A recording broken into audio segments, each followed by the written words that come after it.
Pan India star Prabhas చాలా బిజీగా ఉన్నారు. ఓవైపు ఫౌజీ సినిమాను పూర్తి చేస్తూనే మరోవైపు సందీప్ రెడ్డి వంగా దర్శకత్వంలో స్పిరిట్ను చేస్తున్నారు.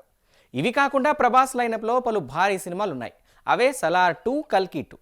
ఈ రెండిట్లో సలార్ 2కు స్పెషల్ క్రేజ్ ఉంది. ప్రశాంత్ నీల్ దర్శకత్వంలో తెరకెక్కిన సలార్కు సీక్వెల్గా ఇప్పుడు సినిమా రాబోతోంది. వాస్తవానికి ఎప్పుడో రావాల్సింది, కానీ లేట్ అవుతూ వచ్చింది. అయితే సలార్ 2 కోసం వెయిట్ చేస్తున్న ఫ్యాన్స్కు ఇప్పుడు భారీ అప్డేట్ రానున్నట్టు తెలుస్తోంది. సలార్ 2కు మేకర్స్ ఆల్రెడీ రంగం సిద్ధం చేస్తున్నారని సమాచారం. ఈ సినిమా ఎప్పుడు మొదలవుతుందనేది చిత్ర నిర్మాతలు త్వరలోనే అప్డేట్ ఇవ్వనున్నారని సోషల్ మీడియాలో వార్తలు వినిపిస్తున్నాయి. ఆ అప్డేట్ కూడా చాలా దగ్గరలోనే ఇవ్వనున్నారని, జనవరి 25 లేదా 26న సలార్ 2కు సంబంధించిన టీజర్ ఉంటుందని అంటున్నారు. ఇప్పటికే టీజర్ కట్కి సంబంధించిన పనులు కూడా స్టార్ట్ అయినట్లు ఇండస్ట్రీలో టాక్ వినిపిస్తోంది. హోంబలే ఫిలిమ్స్ బ్యానర్ ప్రభాస్తో 3 సినిమాలను లాక్ చేసుకున్న సంగతి తెలిసిందే కదా.